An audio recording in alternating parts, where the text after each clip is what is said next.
So, hello to you all. I am Marianne. I am Olivier. Good morning. We first want to thank Engage for this invitation, and it's a pleasure and a privilege for us to be there with you today, and we are looking forward to exchanging in this exciting context. We are forming this collective named microsillons, which is a French word for microgroove, and we are active since 2005. We were both trained as artists, and we're working on collaborative projects at the border of art and education. It's our main field of interest and research. And we are investigating this field from different points of view, being hired by several art institutions to run projects or to curate exhibitions, being directors of a lifelong learning teaching program in Zurich, or being PhD students at the University of the Arts, London. In the first year of our collaboration, the topic art and education started to be a trend. In connection to the debate opened by the Bologna process, many exhibitions projects were proposed around that theme. In a famous article entitled Turning, Irit Rogoff in 2008 formed the syntagma educational turn in curating to describe that trend. And her article opened to a lot of new debates, writings, and projects. At the same time, in the gallery education field in Europe, things were going also quite fast. The German Kunstvereine, the Fine Art Societies, launched the collaboration Vermittlung platform, aiming at developing long-term gallery education projects. In parallel, the Swiss Art Council Pro Helvetia developed a focus about gallery education, looking for reproducible new models to adopt in art institutions, in a way to fill in what was seen as a gap between Switzerland and other countries, like the UK, regarding the evolution of the discipline. We had since a long time the idea to present to a broad audience inspiring practices in the field of art and to confront them to our own practice. We took advantage of that context of emulation to do so, developing a concept through which rethinking the possible role of art education, through which seeing art education as a discursive movement in which criticism can take place, a laboratory on culture and society, rather than a means to reduce misunderstanding between work of art and the audience. We wanted to talk from our position as practitioners and not as curators dealing with pedagogy as one subject among other topics. We wanted, in opposition to the idea of looking for reproducible models, to present the practice of gallery educators and artists dealing with pedagogy in the diversity. But what was also important for us here was to link those practices to the local Swiss context and to avoid presenting them as abstract or remote ideas. We were also looking to develop a network around the project that could continue to operate in the long term. And finally, we wanted to discuss those issues at the center of the institutional discourse rather than in its margins, defending the idea that education through the art is not necessarily a side offer for an art institution to sell its exhibitions, but could be one of its central functions. With those ideas in mind, we proposed the project to the Centre d'Art Contemporain in Geneva, an art center for which we had already worked in the past and from which we've been employed later on. Our proposal was accepted, and we became to curate this exhibition project called Utopia and the Everyday, between art and pedagogy. The central question of that project was, what can be the role of the artist in education, both within and outside art institutions? In order to discuss that question, we invited artists dealing with pedagogical issues in their own work and gallery educators to develop new collaborative projects in collaboration with groups from the area. Each of the guests was asked to develop his project in advance and to present the results of his collaboration process in an exhibition, main public platform of the project. The first guest to begin the work was a collective named Trafoka, based in Vienna, that could be defined as critical art educators, as they are developing from the art autonomous discourses that are addressing social and political issues. In Vienna in the mid-80s, several groups of independent art educators, Trafoka, Stördienst, or Infrared, were active, setting up collaboration with local cultural institutions. These groups have opened a space for critical art education, emancipated from the institutional framework, developing projects often exceeding the strict artistic field to focus on history, gender, economics, or politics, for example. So, in the frame of Utopia and the Everyday, the collective Trafoka worked with a class of 13-year-old students from a German school in Geneva. After they ran a series of introductions in the classroom about art, schools, and Utopia, Trafoka asked us to provide a guided tour of the show to the students, but in a totally empty space, as the show was, of course, not opened yet. So we would like to link this idea of a visit in an empty space with an article named Plädoyer für eine Kunstvermittlung im leeren Raum, which means plea for gallery education in an empty space, where a German art educator, Anna Bilenkov, asked herself what would be the sense of gallery education when the art piece is missing. She was opening an interesting field of thoughts about the dependency between the education and the artwork, defending the idea of an autonomous gallery education. So the idea of Trafoka was to have the students think about the show, reread the show before it even existed. It was a kind of reverse classical art education. Rather than visiting an exhibition and doing a guided tour to explain it, the kids would build their own version of the show and present it in the exhibition space during the exhibition itself. So we did that guided tour in the empty space, and through some of the artists' first drafts, through books, through images, we let the pupils imagine what the show would look like and what would be its content. Then, in small groups, they made what Trafoka called commentaries. They built small three-dimensional structures, including text, photos, different kinds of material, referring to the work of the artist that will be shown in the exhibition, and to the theme of the exhibitions. They were also thinking about their positions towards those works. What we can notice here is that Trafoka is clearly using the term commentaries and not artworks, underlining the fact that the participants are not meant to be turned into artists, even if their comments can be expressed in art institutions.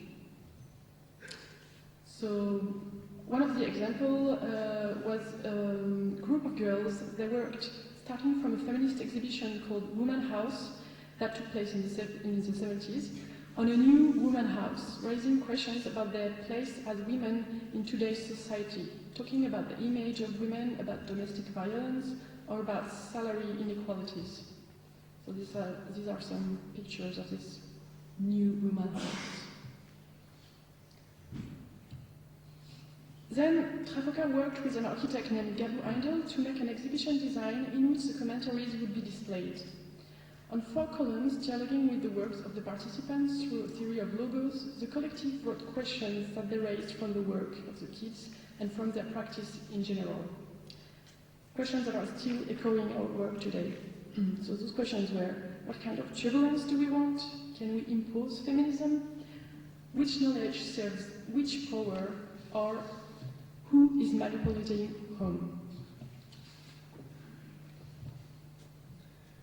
Damon Rich and Oscar Cresen, who both worked as artists for the Center for Urban Pedagogy, an organization based in Brooklyn, made a collaboration with inhabitants, workers, associations, and architects of a Geneva modernist housing complex called Le Ligno, that we see here. Their methodology was quite different from the one of Trafoka. Rather than coming often and spending a lot of time with the participants, they worked on a questionnaire that they asked us to give in before they came to Geneva. The questionnaire was addressed to people living in that modernist housing complex, to people who took part in its construction in the 60s and 70s, and to people working there today in associations. From the answers that they got, they proposed an installation that they called a playground for adults. The idea was to develop a 1:1 scale model of a playground that could really be built in Le Lignon. The installation was reproducing the architectural plan of Le Lignon, and they defined the piece as a pedagogical landscape, as it was meant to be a structure where people could reappropriate the architecture that they have to live in every day.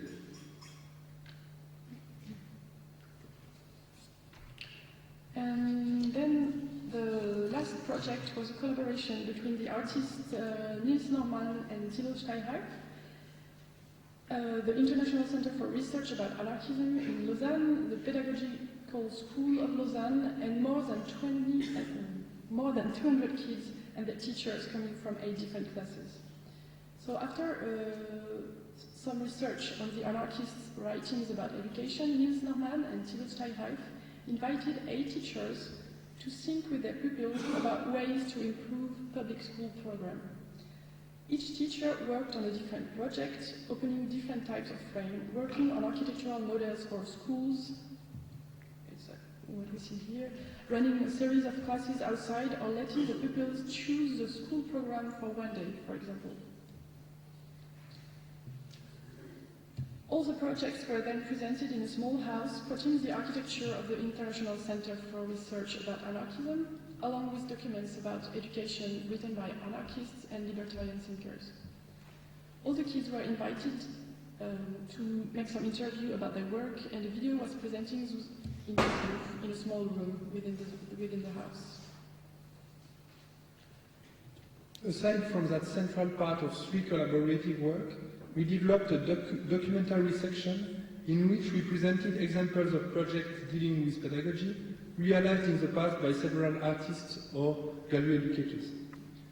We organized that documentary section with 5 display panels, each of them linked to a specific questions which are at the core not only of the practice of the artists presented in the show, but also of our own practice.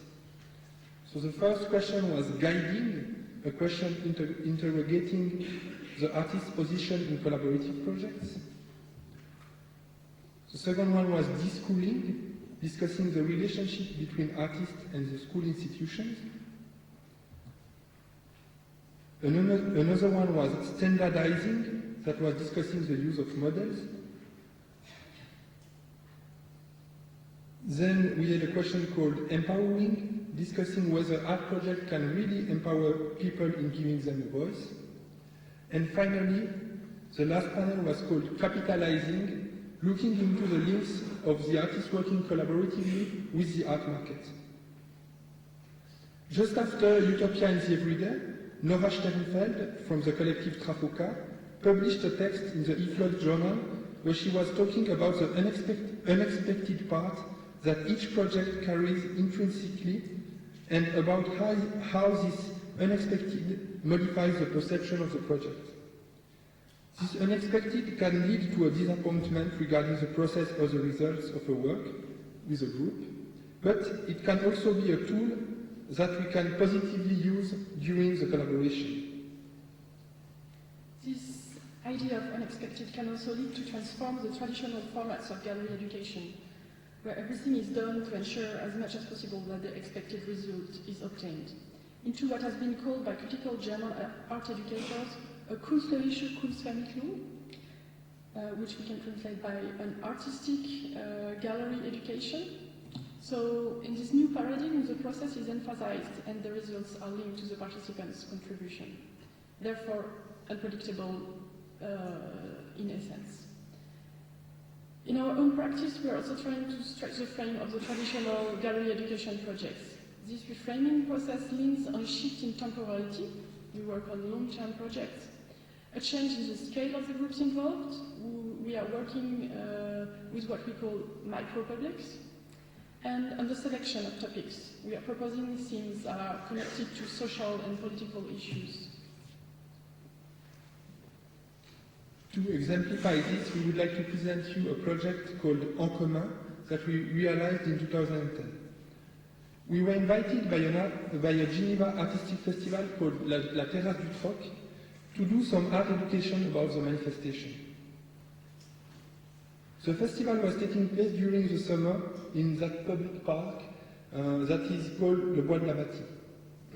With 2 classes of 10 and 14 years old pupils from the public school, we produced a newspaper presenting the history and the diversity of uses of the park. We decided that the idea of the commons would be the central theme of the newspaper. What are common goods? What are the predefined usages of public spaces? And what are, as Michel de Certeau would say, the poacher's usage of it? How common goods can become private goods, and what does it mean? We worked in the classroom with the help of the teachers. We explained the frame of the project, proposed to the pupils to make a newspaper, and ran some introduction session about the idea of commons. The history of the commons today, the creative commons, the piracy, the hacking strategies, etc. We also read excerpt of Henry David Thoreau and a text by Michel de Certeau, who wrote about the invention in the everyday, about the way we can reappropriate things around us in our lives. So after this introduction, we divided the classes into groups, and we proposed each group a specific theme that was linked to the Bois de la Bâtie. Each group had to choose one theme and had the assignment to write and illustrate an article about it. So they had to begin in preparing and running an interview with a specialist of the subject that they choose. All the group went in the park and in other places of the city to meet people that they would like to interview. Then they had to use the interview as a material to write their article and find a way to illustrate it. We discussed with the pupils about the role of the graphic designer, took some graphical decisions together, and we visited the printing house with them. That's what we see here. So the newspaper was made of an introduction, presenting the themes and the steps of the project that we wrote ourselves. Then an article about a mushroom plantation, which had been used for 3 parties in this Bois de la Bâtie. Another article was about community gardens, illustrated with the pupils' imaginary garden. An article was about suicide. There is a bridge near the park from which there are supposedly many people committing suicide. The pupils discussed with an association against suicide to know if this is true and about suicide in general. An article was about recycling. There is a garbage collect center at the bottom of the park, and the pupils did an inquiry to know what the garbage circulation is in their city. Another group interviewed a biologist about the species living in the park and wrote the diary of a bat, where the bat is explaining her relationship with the art festival in her neighborhood. And another article was about the cemetery that is next to the park. They did a travel guide to visit that cemetery. And finally, the last group wrote an article about the animal park located inside the Bois de la Bâtie, discussing questions like biodiversity with the people responsible of the park.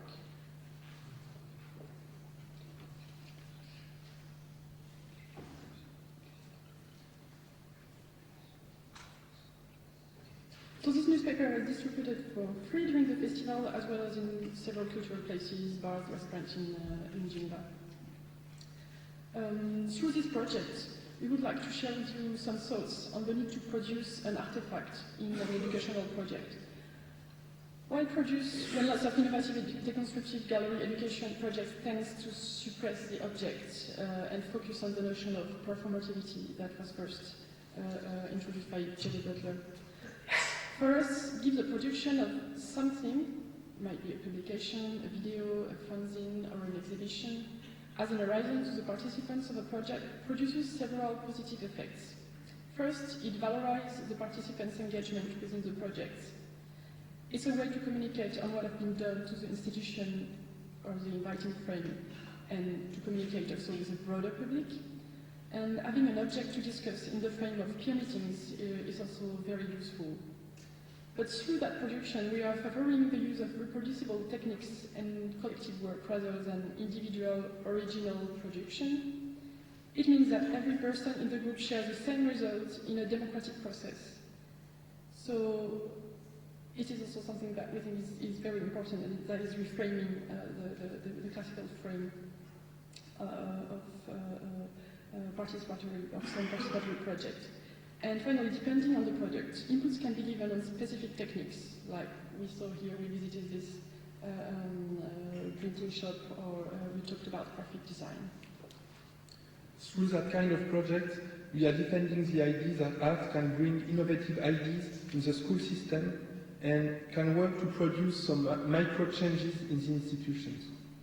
And to that regard, we would like to end with a quotation from Daniel Tucker, one of the organizers of a project called Pedagogical Factory, which took place in Chicago in 2007.